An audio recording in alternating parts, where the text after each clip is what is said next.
জিকির যত করই কষে, মসজিদের কোণে বসে জিকির যত করই কষে, এভাবে যায় না পাওয়া আল্লাহকে, এভাবে যায় না পাওয়া আল্লাহকে। কি হবে বেঁচে থেকে অযথা বিদ্যা শিখে, যদি না গড়তে পারি শোষণবিহীন সমাজটাকে? কি হবে বেঁচে থেকে, কি হবে বেঁচে থেকে? ঠিক আছে ঠিক? কি হবে আলেম হয়ে ইমাম সেজে সমাজতে, কারো যদি সত্য কথা উচ্চ সুরে না বলতে? চাকরির ভয় করো যদি ছেড়ে দাও ওই না গদি, চাকরির ভয় করো যদি ছেড়ে দাও ওই না গদি। কি হবে ধোঁকা দিয়ে আল্লাহকে, কি হবে ধোঁকা দিয়ে আল্লাহকে? কি হবে ছাত্র সেজে চুমু খেয়ে সনদ খানো, যদি হয় বিদ্যালয় তপতি তাদের অধ্যখানা। এর চেয়ে মরাই ভালো, দেশ ছেড়ে যাওয়াই ভালো, এর চেয়ে মরাই ভালো, দেশ ছেড়ে যাওয়াই ভালো। কি হবে ধোঁকা দিয়ে বিবেকটাকে, কি হবে বেঁচে থেকে, কি হবে বেঁচে থেকে অযথা বিদ্যা শিখে, যদি না গড়তে পারি শোষণবিহীন সমাজটাকে? কি হবে বেঁচে থেকে? ঠিক আছে?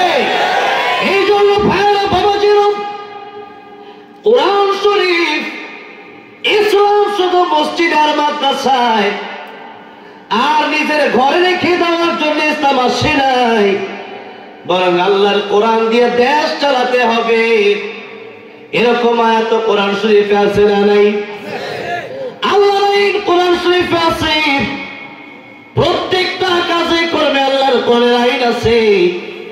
আপনি যদি বলেন না আমার মতে ইসলাম মানলে মানবো, দেশে কি চলবো এটা জানি না, এরকম তো বলা হয় নাই। রাসূল সাল্লাল্লাহু আলাইহি ওয়াসাল্লাম তো রাজনীতি করেছেন, করেন নাই?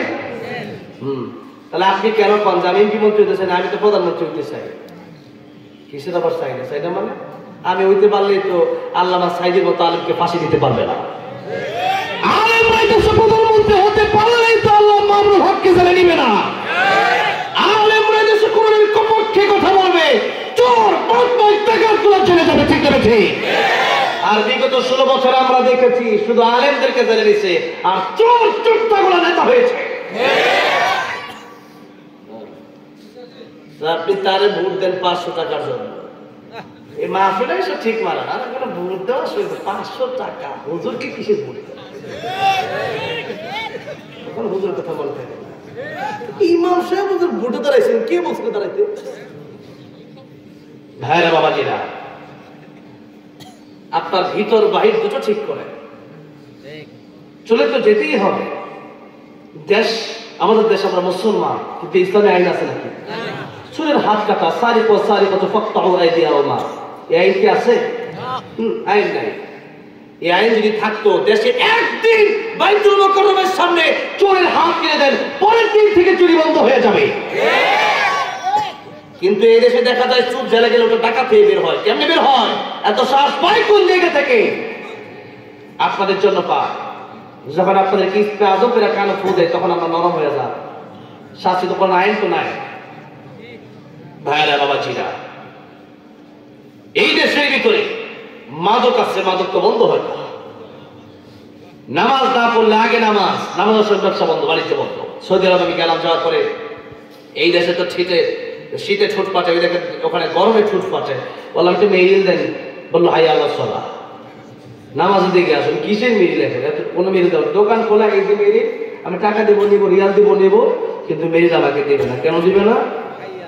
এখন নামাজের সময় কি মেরিল? আগে নামাজ পড়ো। এই হচ্ছে, এই যদি হতো সিস্টেম, নামাজের সময় হয়ে গেছে, সব বন্ধ হয়ে যাবে 10 মিনিটের জন্য। এই দেশে রহমত অটোমেটিক নাজিল হতো, গজব বন্ধ হয়ে যেত। ঠিক না ঠিক? নামাজ নাই, মদের কারখানা, নাচানাচিতে দেশ ভরপুর হয়ে গেছে। এরপরে জেনা, ব্যভিচার, এরপরে গান, এই 4টা জিনিস যখন দেশে বেড়ে যায়, তখন দেশে ভূমিকম্প হয়। এই 2-3 দিন আগে ভূমিকম্প হয়েছে, জানানো করা। মদ, জেনা, গান, নর্তকী নাচ, এই 4টা। সিরাজগঞ্জ যেগুলো নাই, সিরাজগঞ্জ সব জায়গায় আপনার বাংলাদেশেই বেশি। এরকম মাহফিলে যেরকম এরকম গান হয়। তাহলে আপনি মনে করেন যে একবার মসজিদে একবার মন্দিরে, কিন্তু মুনাফিকের কারবার, কথাটা বোঝার নেই, এরকম করা যাবে না ভাই না বাবাজি। গান শুনতে শুনতে যুবকেরা ঘুমায়, ওইটা দেখা যায় গান যে বাজতেছে ওইটা চলতেই আছে। তাইলে আপনি কি পরিমাণ আপনার ইমানের কি আপনার কবরেজ আছে, তাহলে কি আছে? ঘুমাইছে যে, ঘুমের থেকে উঠলে তো সকাল, উঠলে তো সকাল হবে, আর না উঠলে তো পরকাল। উঠলে সকাল, না উঠলে পরকাল, উঠলে সকাল, না উঠলে পরকাল। চিন্তা তো করে ঘুমান ভাইরা বাবাজিরা। এই জন্য ইসলাম থেকে দেশের ভিতরে কায়েম করতে হবে। দেশে যতদিন কায়েম না করবে ততদিন পর্যন্ত ইসলামকে মানুষ মূল্য দিবে না। এই জন্য আল্লাহ রাব্বুল আলামিন দেশে ইসলাম কায়েম করে দেন, জোরে বলেন আমিন। ভাইরা বাবাজিরা, সময়ের গুরুত্ব আল্লাহ রাব্বুল আলামিন অপরিসীম করে দিয়েছেন। সময়ের গুরুত্ব আপনাকে আমাকে দিতেই হবে। ইবনে কাইয়িম রাহিমাহুল্লাহ বলেছেন, যে সময় আমার পিছনে চলে গেছে এটা স্বপ্নের মতো। এটা কিসের মতো? একটু চিন্তা করে দেখেন, আমার বয়স 25 বছর, আপনাদের বয়স অনেকের 50, অনেকের 30, 40, যার যে বয়স তার একটু পিছনের দিকে তাকান, এটা স্বপ্নের মতো। এটা কি ফিরে আসবে? ওইটা হলো স্বপ্নের মতো। আর যে সময়টা সামনে আসতেছে ওই সময়টা হচ্ছে মানুষের আকাঙ্ক্ষা। নবী বলেছেন, বনি আদমের আকাঙ্ক্ষা কেমন? তাকে যদি 1 মাস ভর্তি সোনা দেওয়া হয়, 1 মাস ভর্তি সোনা পেয়ে সে খুশি হতে চায় না। সে বলবে, আরেকটা মাস ভর্তি সোনা যদি আমার হতো তাহলে আমার জন্য আরো ভালো হতো। এক পৃথিবী তাকে যদি দিয়ে দেওয়া হয়, এই ব্যক্তি বলতো, এরকম আরেকটা পৃথিবী যদি আমাকে দিয়ে দেওয়া হতো আমার বড় ভালো হতো। নবী বলেছেন, যতক্ষণ পর্যন্ত বনি আদম কবরে যাচ্ছে না ততক্ষণ পর্যন্ত বনি আদমের ক্ষুধা মিটবে না। যেদিন কবরে চলে যাবে ওই দিন দেখবেন আই হাই কিচ্ছু নাই, কাপড় তো পকেটে নেই, টাকা পয়সা কুই আইব। বুঝলে ঠিক না? ঠিক। হাল হাল না মানিয়া কত টাকা করছো কামাই, এত টাকা রাখবা কোথায়? কাপড়ে তো পকেট নাই। টাকা পয়সা লইয়া কি কেউ কবরে গেছে? কি জবাব দিবি রে তুই আল্লাহর কাছে? ওরে মানুষ হইছ বেহুশ দুনিয়ার পিছে, ওরে মানুষ হইছ বেহুশ দুনিয়ার পিছে। কি জবাব দিবি রে তুই আল্লাহর কাছে? কি জবাব দিবি রে তুই আল্লাহর কাছে? ঠিক না? ঠিক। হ্যাঁ বাবা, ঠিক। এই জন্য নবী বলেন, সময়ের গুরুত্ব দাও। এই যে 12 মাস চলে যাচ্ছে, এক একটা বছর, মাস চলে যায়, সপ্তাহ চলে যায়, দিন চলে যায়। একবার যে সময় চলে গেল ওই সময় আর ফিরে আসবে না।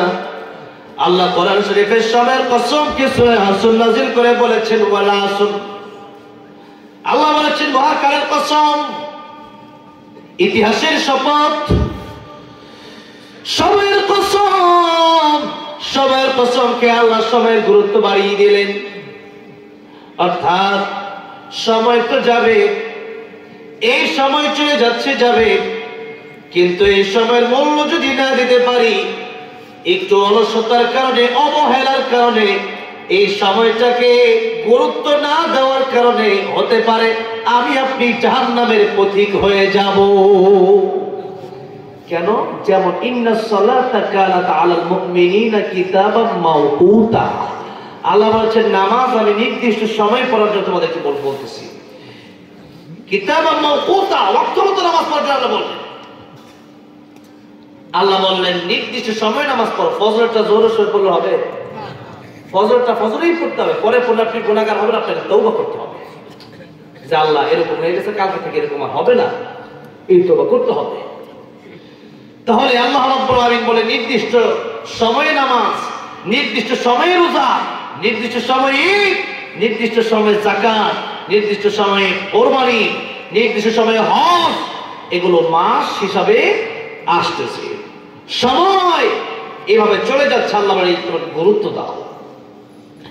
ইমাম নবী বলেন, اغتنم خمسا قبل خمس شبابك قبل هرمك ও দুনিয়ার মানুষেরা সময়ের গুরুত্ব বোঝাতে গেলে ওই পাঁচটা কথা বলেন যে এই পাঁচটা সময় আসার আগে তোমরা পাঁচটা সময়কে থাকাকালীন গনিমত মনে করো। পাঁচটা জিনিস থাকাকালীন, পাঁচটা সময় থাকাকালীন তোমরা গনিমত মনে করো, বাকি পাঁচটা সময় আসার আগে কোন পাঁচটা একটু শোনো। নবী বলেন, এক নম্বরে শাবাবাকা ক্বাবলা হারামিক, বৃদ্ধ হওয়ার আগে যৌবনকালকে মূল্য দাও, কারণ যৌবনকাল চিরদিন থাকে না। যেরকম ঠিক না বেঠে? যৌবনকাল তো চিরদিন থাকেই না, বৃদ্ধ হওয়ার কথা তো পরে। বর্তমানে যুবকই বেশি মারা যাচ্ছে, ঠিক না বেঠে? কারণ এমন নেশা করে, পৃথিবীর এমন কোন খাবার নাই যে খাবারে লেখা আছে যে এই খাবার খাইলে ক্যান্সার হবে, ক্ষতি হবে, এটা স্বাস্থ্যের খারাপ, ক্যান্সারের ঝুঁকি হবে, এটা মৃত্যুর কারণ হবে, লেখা আছে। কিন্তু একটা জায়গায় লেখা আছে সিগারেট। জোর বল, ঠিক না বেঠে? সিগারেট দুধের মধ্যে যদি লেখা থাকে এই দুধ 2 নাম্বার, দুধ নষ্ট হয়ে গেছে, এই দুধ খায় না, কেউ খাবে? অন্য খাবার খাবে না। কিন্তু পৃথিবীর একমাত্র এই খাবার যেটার পিঠে লেখা আছে, যে কাগজের খোসায় লেখা আছে যে এটা খাইলে মৃত্যুর ঝুঁকি হয়, মৃত্যুর কারণ হয়, স্বাস্থ্যের জন্য খারাপ, এরপরেও এই নেশা মানুষ ছাড়ে না। যারা এরকম নেশা করে কিয়ামতের দিন লা ইউকাল্লিমুহুমুল্লাহ ওয়া লা ইউযাক্কিহিম, আল্লাহ রহমতের দৃষ্টি দিয়ে তাকাবে না, কথা বলবে না। এই জন্য ভাইরা বলছে নেশা ছেড়ে দেয়। আমার ভাইরা, বাবাজিরা, নবী বললেন যৌবনকাল থাকতে যার মূল্য দাও। বৃদ্ধ তো পরের কথা, যুবক মানুষ শুনলে অ্যাক্সিডেন্ট করে মারা যায় না? কার মরণ কখন আসে বলা যাবে? বলা যাবে? আমার মরণ আসিবে কখন কেউ তো জানে না, আমি মরে গেলে আমায় তোমরা ভুলা যায়ও না, আমি চলে গেলে আমায় তোমরা ভুলা যায়ও না, আমার মরণ আসিবে কখন কেউ তো জানে না, আমার মরণ আসিবে কখন কেউ তো জানে না। এই দুনিয়া চিরজীবন থাকার জায়গা না, অন্ধকার কবর যে আমার আসল ঠিকানা, সবাই রেখে আমায় চলে যাবে, সঙ্গী হবে না, আমার মরণ আসিবে কখন কেউ তো জানে না, আমার মরণ আসিবে কখন কেউ তো জানে না। কিন্তু বলার কথা ঠিক না ঠিক? এই জন্য নবীজি বললেন, ও দুনিয়ার মানুষেরা, যৌবনকাল থাকতে চাই এটাকে গনিমত মনে করো, কারণ যৌবনকাল চিরজীবন থাকে না।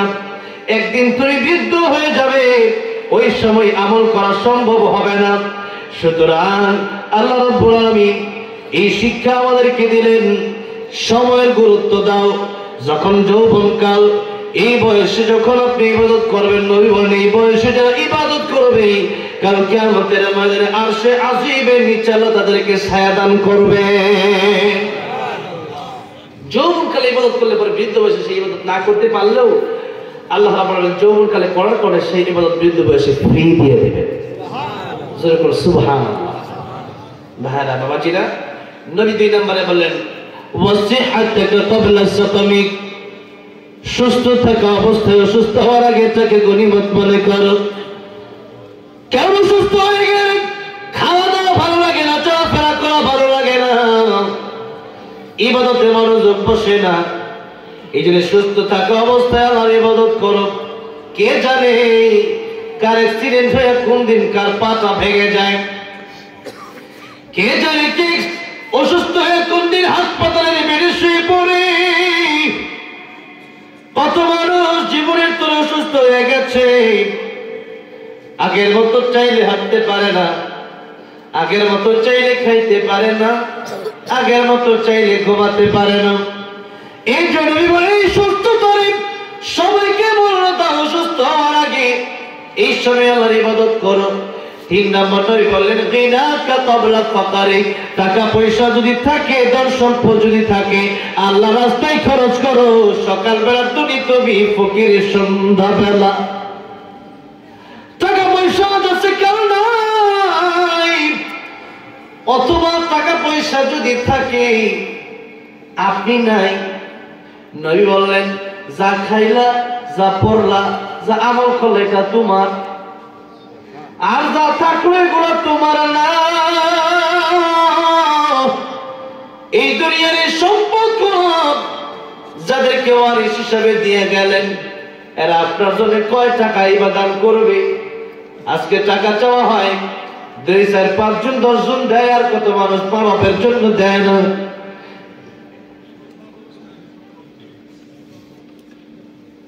এই জন্য এই সময় যে টাকা পয়সা আপনার হাতে থাকে, এটাকে গনিমত মনে করেন। সবাই টাকা পয়সা কামাতে পারে না, সবাইকে আল্লাহ ধনী বানায় না। নবী 4 নম্বরে বলেন ফারাগাকা ক্বাবলা শুগলিক, অবসর হওয়ার আগে, অবসর থাকা অবস্থায় ব্যস্ত রেখে ইবাদত করো। কারণ মানুষের দিন যত যায় মানুষ অবসর হয় না, ব্যস্ত হয়। কি হয়? ব্যস্ত হয়। আমার এক উস্তাদ বলতেন, যখন তোমার 2 পাও যেথায় খুশি সেথায় যাও, যখন তোমার 4 পাও ভাত কাপড় দিয়ে যাও, যখন তোমার 6 পাও আব্বু তুমি কোথায় যাও। বুঝছেন তো? মানে হচ্ছে যে আপনি এখন বিয়ে করেন নাই, আপনি একটু মোটামুটি ব্যস্ততা কম, এবার বিয়ে করলেন একটু ব্যস্ততা বাড়ছে, সন্তানাদি হয়েছে আরো ব্যস্ততা বাড়ছে। যত দিন যাবে ব্যস্ততা কমবে না। কবরে যাওয়ার আপনার ব্যস্ত করবে খালি মাইছে হিরাজ দেওয়া, হিরাজ দেওয়া, তুমি আমার নানা, তুমি আমার দাদা, তুমি আমার বাপ, তুমি আমার জেঠা, তুমি আমার দুলা ভাই দেও, খালি দিতে দিতে আপনি ব্যস্ত সেটাই তো। কে কামানে কামনে আর খা সবাই, আমি ছেলে তো আপনি খাইতে না সব। এখন আল্লাহ ইসলাম সিস্টেম রাখছে, যেদিন কবরে চলে যাবে ওই দিন আমি আর কারো দরকার নাই। কথা বলছেন কে খুঁজে না দেখতে কবর আমার বাপে যেতেছে গা, আমি আমার দুলা ভাই যেতেছে গা, শালাই সেটা তো অনেক কাদর করছে, দুলা ভাই লোকের কবর আমি বিক্রি করি কইব তো কেউ ভাড়া ভাইয়া। আমার নবী বলেন শেষ কথা, হায়াতুকা ক্বাবলা মাউতিক, মরণের আগে ভালো হয়ে যাও। মরণের আগে যদি ভালো না হতে পারো, মরণের সময় ভালো হলো লাভ নাই। নবী বলেন তওবা কবরের সময় যখন গড়গড়া শুরু হয়ে যায়, মৃত্যুর গড়গড়া, আজ যখন তান্না দিয়েছে আল্লাহ বলে ফেরাউন খুশিল আল্লাহ মিনাল মুসলিম, আল্লাহ আমি মুসলমান, আল্লাহ কয় আল আন, এখন ভালো কি মরার পরে ভালো লাভ আছে নাকি? মরার আগে বলে নামাজ পড়তে পারবা, মানুষের উপকার করতে পারবা, সুবহানাল্লাহ জিকির, মরার পরে তোমার কেটে কিছু হবে, ওই সময় তোবা করলে কাজ হবে না। আর যখন পশ্চিম দিকে সূর্য উঠতে পারে তোবা করলে কাজ হবে। এই জন্য নবী বলেন হায়াতুকা ক্বাবলা মাউতিক, মরণের আগে ভালো হও, মরণের পরে কিন্তু ভালো হওয়ার কোনো সুযোগ নেই। এই সময় খালি হয়তো ডান্ডার বাড়ি, নয়তো আরাম আর আরাম, হয়তো আরাম নালে ব্যারাম, বুঝলেন? হয়তো আরাম নালে কি ব্যারাম। হাদিসের তর্জমা এটা, আমি খুশি না তো। আল কবর রাওযাতুম মিন রিয়াজিল জান্নাহ হুফরাতুম মিন হুফারিল জান্নাহ, কবরে গেলে কার কবর জান্নাতের বাগান হবে আর কার কবর জাহান্নামের গর্ত হবে। তাই কারো জন্য আরাম, কারো জন্য ব্যারাম, ঠিক না? ঠিক। আরাম মানে তো শান্তি, আর ব্যারাম মানে কি ঝামেলা, ঝামেলা শুরু হয়ে যাবে। প্রশ্ন করা হবে, আপনি পারলে রবকে তো আমার রব্বুকা আমার দীনুকা আমার হাযা রাজুল আল্লাযী বুইসা ফীকুম, প্রশ্নের উত্তর দিয়ে দিতে পারেন যে আমার রব আল্লাহ, আমার দ্বীন ইসলাম, আর রাসূল সাল্লাল্লাহু আলাইহি ওয়াসাল্লাম আমার নবী, তখন তো কাজ হয়ে গেছে। আর যে উত্তর না দিতে পারেন যে শুরু হবে আযাব, কিয়ামত পর্যন্ত শুরু হবে, আবার কিয়ামতের হিসাব তখন মাথার অর্ধ হাত উপরে সূর্য নিচে তামার জমিন, এখানেও আযাব। আবার আমলনামা যখন দিবে তখনও পিঠ কানা ফিরার পর দিবে, তখন আযাব। এরপরে আবার জাহান্নাম, সেখানেও আযাব, আযাব আর আযাব। ভাইরা বাবা ঠিক না? এই জন্য পরকালের চিন্তা করুন। আর দুনিয়া মাজরাআতুল আখিরাহ, এটা হলো কর্মক্ষেত্র, কাজের জায়গা। এখানে কাজ করবেন, পরকালে আল্লাহ তার গাছ ফল দিবে আল্লাহ। এখানে গাছ লাগানোর জায়গা, এখানে খাওয়ার জায়গা না। এখানে বাস্তব খাবেন, যতটুকু খাবেন তারা ইবাদতের জন্য খাবেন। মূল কাজ হচ্ছে আমার ইবাদত। ওমা খালাকতুল জিন্না ওয়াল ইনসা ইল্লা লিয়াবুদুন। আল্লাহ বলেছেন মানুষ আর জিনকে আল্লাহ বানাইছে এই জন্য, আমার ইবাদতের জন্য, কেবলমাত্র আল্লাহর ইবাদতের জন্য। কিসের জন্য? এটাই কাজ। এই কাজে যারা সফল হবে এরা জানবে না, যারা সফল হবে না জানবে না। এই জন্য এবার আসুন এই সময়ের গুরুত্ব আল্লাহ রাব্বুল আলামিন কোরআন শরীফে দিয়েছেন। এবার আল্লাহ রাব্বুল আলামিন বলতেছেন যে 12 মাস আমি আল্লাহ রাব্বুল আলামিন সিস্টেম করে দিয়েছি, এই 12 মাসের সাথে আমার আমলের সম্পৃক্ততা আছে, এই 12 মাসকে তোমরা গুরুত্ব দাও। গুরুত্ব দেওয়ার জন্য আল্লাহ বললেন। তবে আল্লাহ রাব্বুল আলামিন রমজান তো এমনি শ্রেষ্ঠতা, এটা বাদেও নবীজি বলেছেন যে আরবাতুল হুরুম, 4টা মাসকে আল্লাহ স্পেশাল সম্মান দিয়েছেন। কে সম্মান দিয়েছেন? আল্লাহ। এখন এই 4 মাস আল্লাহ সম্মান দিয়েছে, এখন এই 4 মাস আমাদের সামনে উপস্থিত। যেমন 4 মাসের জিলকদ, জিলহজ, মুহররম আর হচ্ছে রজব। এখন রজব মাস আমাদের সামনে উপস্থিত। রজব মাসে রাসূল সাল্লাল্লাহু আলাইহি ওয়াসাল্লাম কোন দোয়া পড়তেন? পড়েন, আল্লাহুম্মা বারিক লানা ফি রজব ওয়া শাবান ওয়া বাল্লিগনা রমাদান। আল্লাহ রজব আর শাবানে আপনাদেরকে বরকত দেন, আর রমজান মাস পর্যন্ত আমাদেরকে পৌঁছায় দেন। কারণ একবার যে রমজান পেয়ে গেল তার জীবনের ভাগ্য খুলে গেল। জোরে কোন সুবহানাল্লাহ। তাহলে লাইলাতুল কদর খায়রুম মিন আলফি শাহর। আজ লাইলাতুল কদর পেয়ে কথাই নাই। হাজার হাজার মাস ইবাদত করলে যে সওয়াব হতো, এক রাত ইবাদত করলে আল্লাহ সেই সওয়াব দিয়ে দিবেন। সুবহানাল্লাহ। জোরে কোন। এরকম একটা রাত, এরকম রাত পৃথিবীর কোনো উম্মতকে আল্লাহ দেয় নাই, শুধুমাত্র আমাদেরকে দিলে। কিন্তু আমরা ওই রাতকে আমরা মূল্য দিই না, ঘুরে। জোরে কোন ঠিক হ্যাঁ রে বাবা, ঠিক না? এই জন্য নবীজি এই মাস আসলে রমজানের প্রস্তুতি নেওয়া শুরু করতেন। আল্লাহ বললেন যে এই মাস যখন আসবে তখন ফালা তাযলিমু ফীহিন্না আনফুসাকুম, তোমরা গুনাহ করবে না। সবসময় সব জায়গায় গুনাহ করা হারাম। মনে করেন জিনা করা হারাম, কিন্তু মদ খাওয়া হারাম, গান শোনা হারাম, মসজিদের ভিতরে গিয়া আর ডবল হারাম। দুটো চিন্তা করেছে, এমনি তো হারামই, আর মসজিদে গিয়া আপনি তো আরো ডবল গুনাহ হবে। আপনি খারাপ কাজ করতেছেন, আবার মসজিদে গিয়ে করতেছেন। এরকম যদি কেউ করে, ঠিক তেমনি ভাবে এই রজব, আল্লাহ রজবের ব্যাপারে বলেছে আরবাতুল হুরুম। সূরা তাওবার আয়াতে 36 নম্বর আয়াতে আল্লাহ বললেন এই 4 মাসের ভিতরে একটা মাস হলো রজব, আর এই রজব মাস আমরা পেয়েছি, বলি আলহামদুলিল্লাহ। এই রজব মাস যেহেতু পেয়েছি, সুতরাং এই রজব মাসে আমাদের গুনাহ ছেড়ে দেওয়া দরকার। কি ছেড়ে দেওয়া দরকার? 1 নম্বর কাজ হলো আমরা গুনাহ ছেড়ে দেব। গুনাহ যে ছাড়তে পারবে সে হয়ে যাবে আল্লাহর ওলি। কি ছাড়তে পারলে? গুনাহ ছাড়তে পারলে। আমার ভাইরা, আজকে রজবের 10ম দিন চলতেছে, আমরা এখনো অনেকেই গুনাহ ছাড়তে পারি নাই, গুনার ভিতরে ডুবে আছি। তাহলে যেই মাস আল্লাহ সম্মান দিলেন, যেই মাসকে, এই মাসকে আমরা সম্মান দিলাম না, এটাই তো বোঝা যায়। যেরকম ঠিক না ঠিক? একজনে আমি পাওয়া বেলায় আমি হেরান দিয়ে বসে আছে, একজন মুরব্বী আসছে তার সামনে, সে এখনো বসে আছে। তাকে একজন বলে দিল, ভাই তুমি যে বিয়ে করবা তোমার হবু শ্বশুর উনি, যেই মায়া তোমার পছন্দ হয়েছে আর বাপ। এখন হ্যাঁ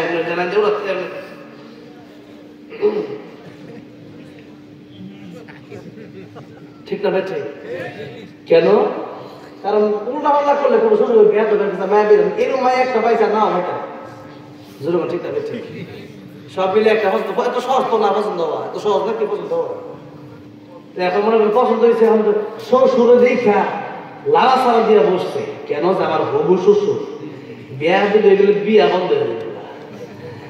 এখন শ্বশুরকে সম্মান দিতে গেছি, যে নারাজ যে দিছে, এটাই সম্মান দেওয়া। এখন সব বাকি পিছনের মাসগুলা গেল, এখন এই রজব মাস যেটাকে আল্লাহ সম্মান দিয়েছেন, এই মাস আপনার সামনে উপস্থিত, আপনি জানেনই না, আপনি হবু শ্বশুর, আপনি জানেনই না, তাহলে একটা সম্মান দিবেন কেমনে? যখন বিয়ে করতে গেছে, পরে দেখা যায় হিবাটা এনে বোয়া কয় এই ছেলেটা কি আমার জামাই বউ, কহ বিয়া দাও। কি বিয়ে বা বিয়ে বন্ধ কর? কেন? ওই দিন তো আমার সম্মান দেন, তারা তো জানি না, জানলে কি আর না জানলে জানো নাই কি লিখে আমি তোমার। তাহলে আপনি জানেন নাই কেন রজব মাস? 1 নম্বরে জানতে হবে, জানাটাও দরকার। 2 নম্বর কথা হচ্ছে এটা মনে মনে রাখতে হবে। এটাই হচ্ছে দ্বিতীয় কথা, যে মনে মনে রাখতে হবে যেটা রজব মাস, যে মাসকে আল্লাহ সম্মান দিচ্ছে। আগে গুনাহ করছি, আগে মদ খাইছি, আগে সিগারেট খাইছি, আগে কথা বলছি, আগে জিনা করছি, আগে চুরি ডাকাতি করছি, সুদ ঘুষ খাইছি, এখন আগে নামাজ পড়ি নাই, এখন এগুলা থেকে বিরত হতে হবে, নামাজ পড়তে হবে। এই চিন্তা এখন ঢোকাতে হবে, কারণ রজব মাস। প্রথমত এটা মনে মনে রাখা হবে যে রজব মাস। দ্বিতীয়ত কথা হচ্ছে আপনার এটা গোনা ছেড়ে দেওয়া। গোনা তো অন্য মাসে ছাড়া লাগবেই, কিন্তু এই মাস আসলে এরপরও যদি গোনা করেন তাহলে এটা ডবল গোনা। এই মাসে আল্লাহ সম্মান দিয়েছেন, আপনি এই মাসের সম্মানটা রক্ষা করলেন না। এই জন্য রজব মাস আসছে, আমরা 1 নম্বরে এটা মাথায় রাখবো। 2 নম্বরে গুনাহ ছেড়ে দেব, সমস্ত প্রকার গুনাহ। যে এই মাসকে আল্লাহ সম্মান দিয়েছেন, আমরাও এই মাসকে সম্মান দিয়ে গুনাহ ছাড়বো, নেক আমল বেশি বেশি করব, এবং নবী যদি যে দোয়া করতে সেই দোয়া করব, আল্লাহুম্মা বারিক লানা ফি রজব ওয়া শাবান ওয়া বাল্লিগনা রমাদান। নবী এই মাস আসলে হায়াত চাইতেন। কি চাইতেন? নেক আমলের জন্য হায়াত চাওয়া যায় আছে, আর দুনিয়ার মজা নেওয়ার লাগে হায়াত চাওয়া যায় নাই। এই জন্য নেক আমল করার জন্য, রমজান পাওয়ার জন্য আমরা এই মাস থেকে এই দোয়াটা বেশি বেশি পড়ব। আর এই মাস অনেক মুফাসসির এরকম বলেছেন যে এই মাসে যদি আপনি যদি নাও পান, আপনি যদি হালাল খেয়ে থাকার পর দোয়া যদি কবুল হয়, আপনি যদি মাসটা নাও পান, তারপরে এই মাস ইবাদত করলে যে সওয়াব হতো, আপনি কবরে গেলে আল্লাহ সেই সওয়াব আপনাকে দিয়ে দিবেন। আবু বকর জাসসাস রাহমাতুল্লাহ আলাইহি যে তার বিশ্ববিখ্যাত গ্রন্থে লিখেছেন, আহকামুল কোরআনে লিখেছেন যে এই 4 মাসে রজব, শাবান, এই রজব, জিলকদ, জিলহজ, মুহররম, এই 4 মাসে যারা বেশি বেশি ইবাদত করবে, অন্যান্য মাসে তাদের ইবাদত করার তৌফিক লাভ হবে। এই মাসে যারা গুনাহ ছেড়ে দিবে, অন্যান্য মাসে তাদের গুনাহ ছেড়ে দেওয়া সহজ হয়ে যাবে। এই জন্য এই মাসগুলোকে আমরা সম্মান করে গুনাহ ছেড়ে দেবো, বলে ইনশাআল্লাহ। আল্লাহ আমাকে গুনাহমুক্ত জিন্দেগি দান করেন, জোরে বলেন আমিন। ভাইরা বাবাজিরা, একটা বেজে গেছে, একটা উপরে আছে। আমি ভাবছিলাম যে আরো কম কথা বলবো, তবে হাদিসের তর্জমা করতে গিয়ে লম্বা সময় চলে গেল। ভাইরা বাবাজিরা, এখানে যারাই আসছেন, এই মাহফিল চায় যুব সমাজ এবং কবরস্থানের উন্নয়ন করবে। এই কবরস্থানের জন্য আরো যদি কেউ থাকে, মিনিমাম 10 জন লোক আমি আরো চাই যে 1,000 টাকা, 10,000 টাকা দেবেন শেষ মুহূর্তে। আমি মুসাফির, সেই জন্য হুজুর আমাকে বলেছেন এই কথাটা আমি রাখতে চাই যে অনেক মানুষ ইতিমধ্যে ছড়ে ছিলেন, এখন হয়তো আর এসেছেন। 1,000 টাকা করে 10 জন ব্যক্তি আমি চাই। আল্লাহ যাদেরকে আশারে মুবাশশারাতের সাথে জান্নাত দান করে, জোরে বলেন আমিন। কে আছেন প্রথমে দিবেন? 10 জন ব্যক্তি মাত্র 1,000 টাকা করে। নামটা কি? মুখলিসুর রহমান। 1000, জোরে বলেন মারহাবা। আয় আল্লাহ, মনের নেক বাসনা পুরো করে দাও আল্লাহ, নেক হায়াত বাড়ায় দাও আল্লাহ, আমার নবীর সাথে কাল কিয়ামতের ময়দানে জান্নাতের মালিক বানায় দিও, জোরে বলেন আমিন। 2 নম্বরে কে আছেন? 1,000 টাকা।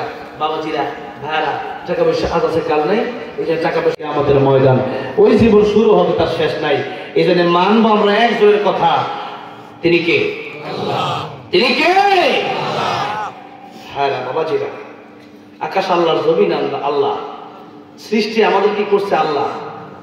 এই এই এই এই ভিতরে যদি রুহ না থাকতো, তাহলে কোনো নেতা আমার লাশটা করে কাটতো না। এই ভিতরে যদি রুহ না থাকতো, বাপে আমার এই লাশ করে রাইখে দিত না। রুহ আছে বিদায় সবাই, এমপি, প্রধানমন্ত্রী, সভাপতি, প্রধান বক্তা। তো যেদিন থেকে রুহ চলে যাবে, সেদিন নাম হবে লাশ। লাশ মানে লাশ, হয় কিচ্ছু নাই। আর আব্দুর রহমান ইন্তেকাল করছে। ইন্তেকাল অর্থ কি? এক জায়গা থেকে আরেক জায়গায় যাওয়া। মানে আপনি যদিও আছেন দুনিয়ায়, কিন্তু আপনি খালি করছি, মানে এটা কিছু নাই। ডাব্বা, ইঞ্জিন নাই। ইঞ্জিনটা চলে গেলে হাইরে হাইরে হাই, ডাব্বাটা পড়ে রইবে এই যে দুনিয়ায়। কথাটা বুঝলেন না? ইঞ্জিন যখন চলে যাবেন, ডাব্বা ঢুকে গেছে, আর কথা পেতে হবে না, আতলাতে হবে না, ফলাতে হবে না। এখন যদি গিয়া কয় যে এবারে এমপি হবে আমাদের, মনে করেন যে আগে সাবেক প্রধানমন্ত্রী ছিল, এবার মরে গেছে, এবার ওনারে খারাপ করে দিলাম কোন বাস একটা দিয়া, উনি প্রধানমন্ত্রী মানুষ পাগল হয়ে গেছে। ঠিক না? ঠিক। লাশ আবার কেমন প্রধানমন্ত্রী হয়? ভাইয়ারা বাবাজি, আজকে রুহ চলে যাবে, শেষ। আজকে আমি শেষ। এই জন্য পরকালের চিন্তা করেন, আল্লাহ চিন্তা করেন। মরণের পরের চিন্তা বেশি বেশি করেন। শহীদটা আমার নাম করে রাখেন। শহীদ আপনি এখনই যুদ্ধের মধ্যে ঝাঁপিয়ে পড়া লাগবে, সেটা এরকম না। কিন্তু যদি কোনোদিন এরকম হয় যে আল্লাহ রাসূলের বিরুদ্ধে কথা বলেছে, এই দেশে ইসলামকে নিয়ে ষড়যন্ত্র হচ্ছে, তখন যদি যুদ্ধের মধ্যে ডাক দেওয়া হয়, যেরকম গজওয়াতুল হিন্দ কিয়ামতের আগে সংঘটিত হবে, রাসূল সাল্লাল্লাহু আলাইহি ওয়াসাল্লাম বলেছেন, ওই যুদ্ধে যারা যাবে না এরা মুনাফিক হয়ে মরবে, আর গজওয়াতুল হিন্দে যারা যাবে তারা শহীদ হয়ে যাবে, বিনা হিসাবে জান্নাতে চলে যাবে। আল্লাহু আকবার। রাজি আছেন? কারা কারা তো হাত দেখতে চাই? লিল্লাহি তাকবীর, লিল্লাহি তাকবীর। আর তামাম গজওয়াতুল হিন্দের জন্য প্রস্তুতি নেয়। আনসার রাহমাতুল্লাহ আলাইহি বলেছিলেন বলবো? তিনি বলেছিলেন, মসজিদের কোণে বসে জিকির যত করই কষে, মসজিদের কোণে বসে জিকির যত করই কষে, এভাবে যায় না পাওয়া আল্লাহকে, এভাবে যায় না পাওয়া আল্লাহকে। কি হবে বেঁচে থেকে অযথা বিদ্যা শিখে, যদি না গড়তে পারি শোষণবিহীন সমাজটাকে? কি হবে বেঁচে থেকে, কি হবে বেঁচে থেকে? ঠিক আছে ঠিক? কি হবে আলেম হয়ে ইমাম সেজে সমাজেতে, পারো যদি সত্য কথা উচ্চ সুরে না বলিতে? চাকরির ভয় করো যদি ছেড়ে দাও ওই না গদি, চাকরির ভয় করো যদি ছেড়ে দাও ওই না গদি। কি হবে ধোঁকা দিয়ে আল্লাহকে, কি হবে ধোঁকা দিয়ে আল্লাহকে? কি হবে ছাত্র সেজে চুমু খেয়ে সনদ খানা, যদি হয় বিদ্যালয়টা প্রতি তাদের অধ্যখানা? এর চেয়ে মরাই ভালো, দেশ ছেড়ে যাওয়াই ভালো, এর চেয়ে মরাই ভালো, দেশ ছেড়ে যাওয়াই ভালো। কি হবে ধোঁকা দিয়ে বিবেকটাকে, কি হবে বেঁচে থেকে, কি হবে বেঁচে থেকে অযথা বিদ্যা শিখে, যদি না গড়তে পারি শোষণবিহীন সমাজটাকে? কি হবে বেঁচে থেকে? ঠিক আছে?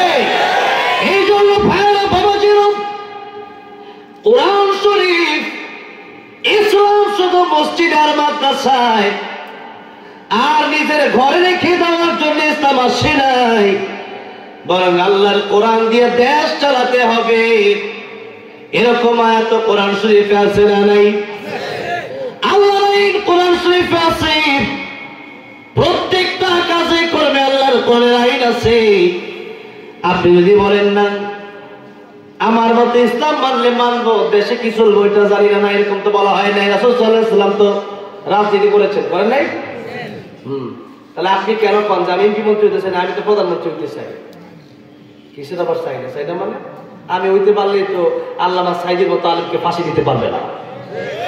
আলেমরাই দেশে প্রধানমন্ত্রী হতে পারলেই তো আল্লাহ মামুনুল হককে জেলে নিবে না। আলেমরাই দেশে কোরআনের পক্ষে কথা বলবে, চোর বদমাশ ডাকাতগুলো জেলে যাবে। ঠিক না ঠিক? আর বিগত 16 বছর আমরা দেখেছি শুধু আলেমদেরকে জেলে নিছে, আর চোর চোরটাগুলো নেতা হয়েছে। আপনি তারে ভোট দেন 500 টাকার জন্য, এই মাহফিলে এসে ঠিক মারা আর কোনো ভোট দেওয়া 500 টাকা। হুজুরকে কিসের ভোট দেন?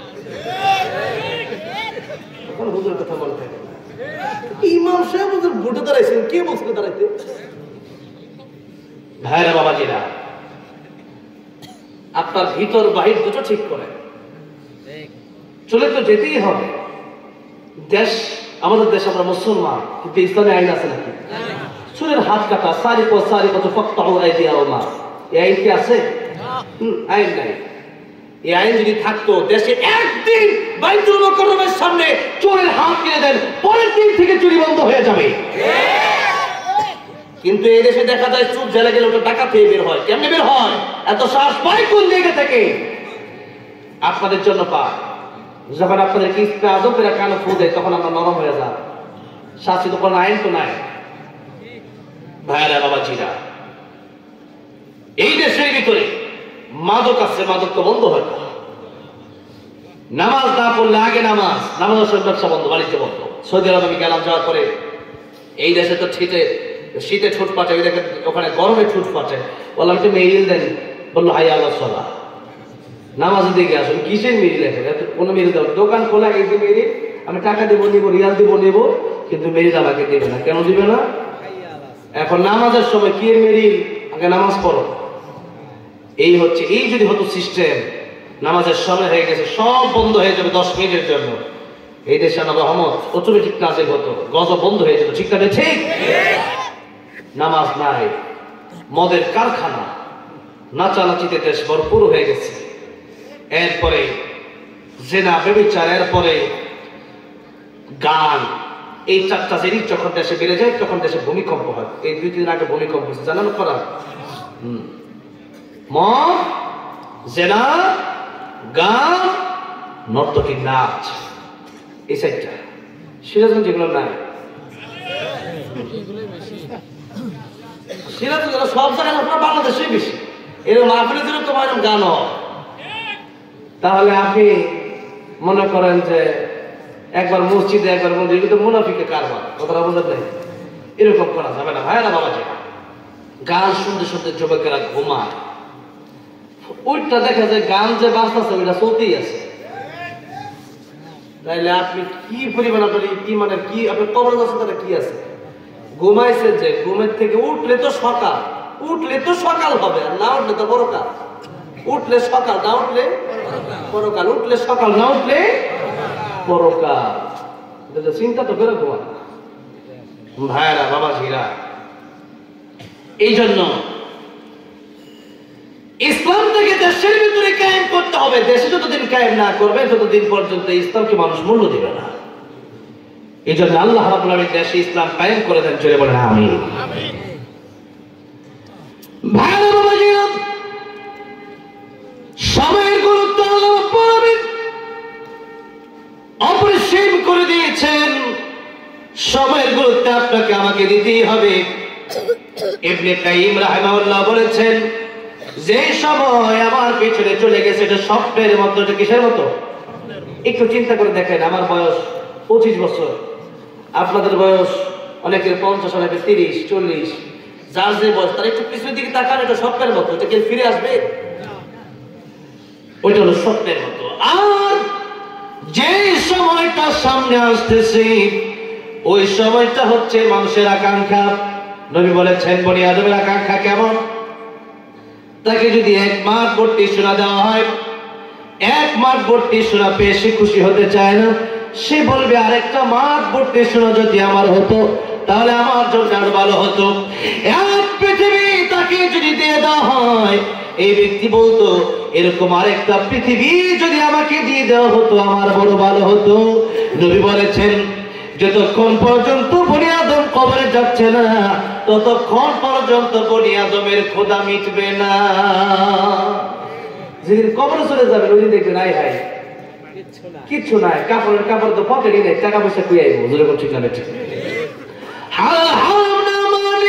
কত টাকা করছো কামাই, এত টাকা রাখবো কোথায়? কাপড়ে তো পকেট নাই।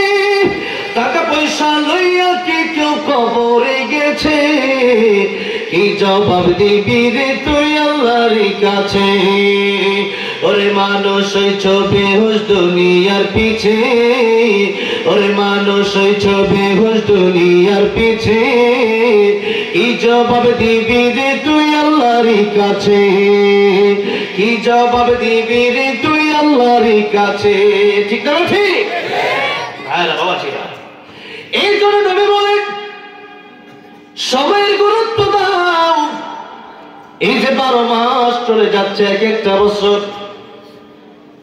মাস চলে যায়, সপ্তাহ চলে যায়, দিন চলে যায়।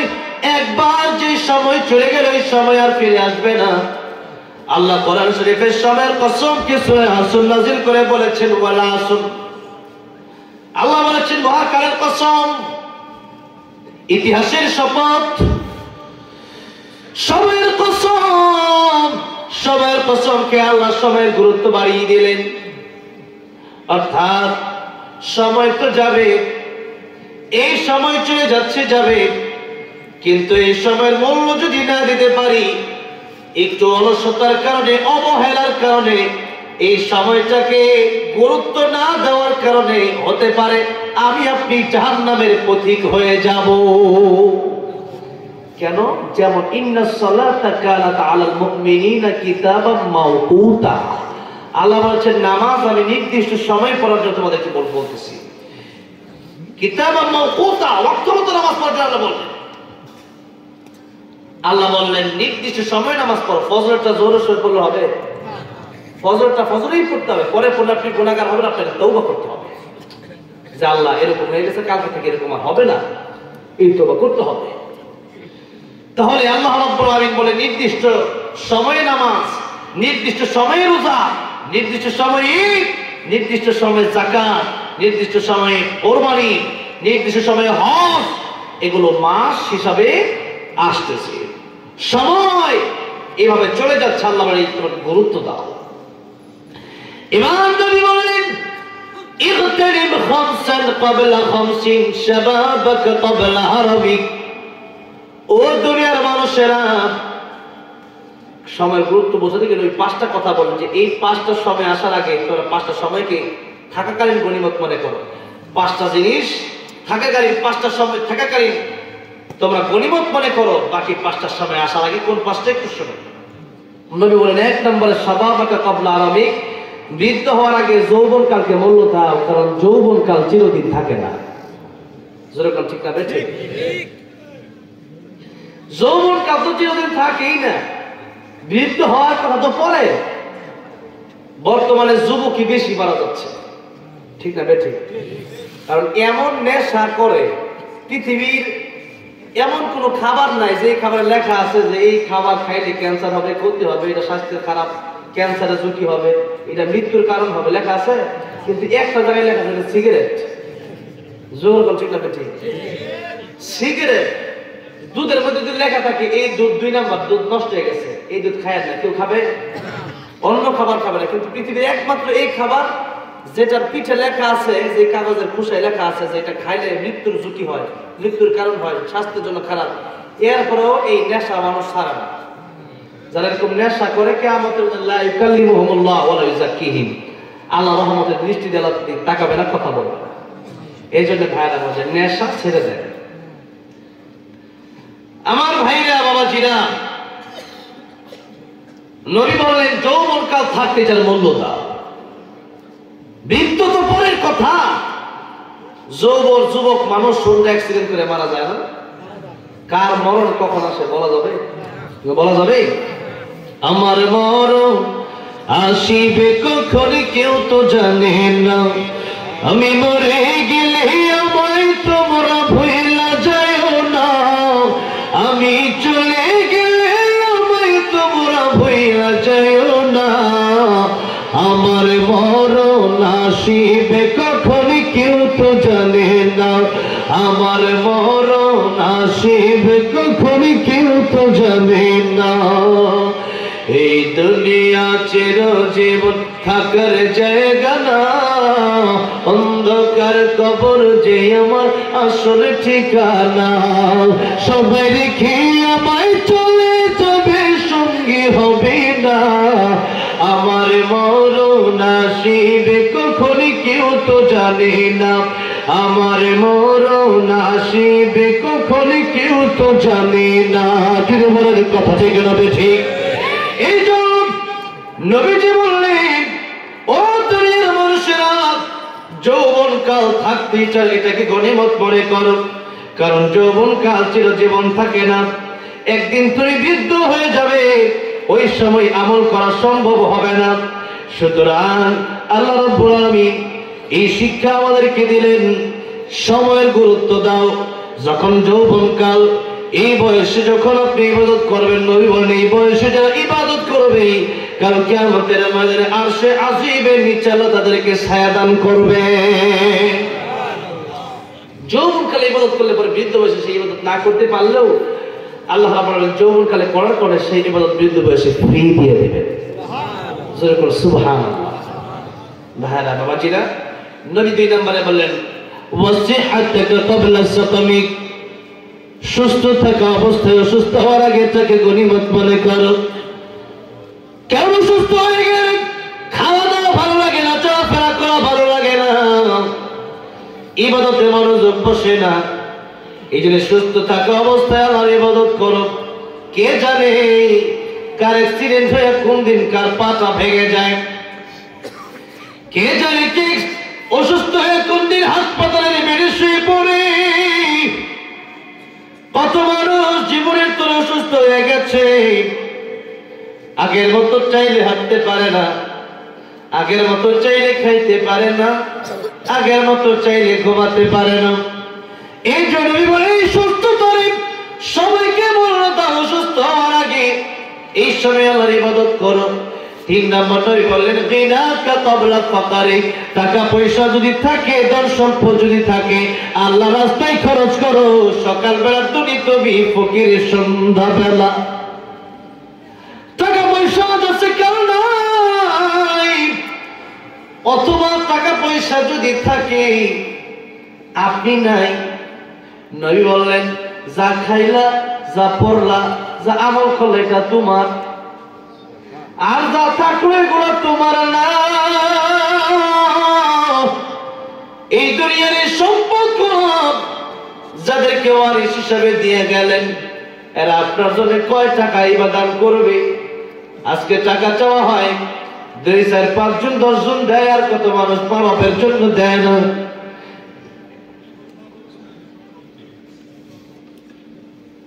এই জন্য এই সময় যে টাকা পয়সা আপনার হাতে থাকে, এটাকে গনিমত মনে করেন। সবাই টাকা পয়সা কামাতে পারে না, সবাইকে আল্লাহ ধনী বানায় না। নবী 4 নম্বরে বলেন ফারাগাকা ক্বাবলা শুগলিক, অবসর হওয়ার আগে, অবসর থাকা অবস্থায় ব্যস্ত রেখে ইবাদত করো। কারণ মানুষের দিন যত যায় মানুষ অবসর হয় না, ব্যস্ত হয়।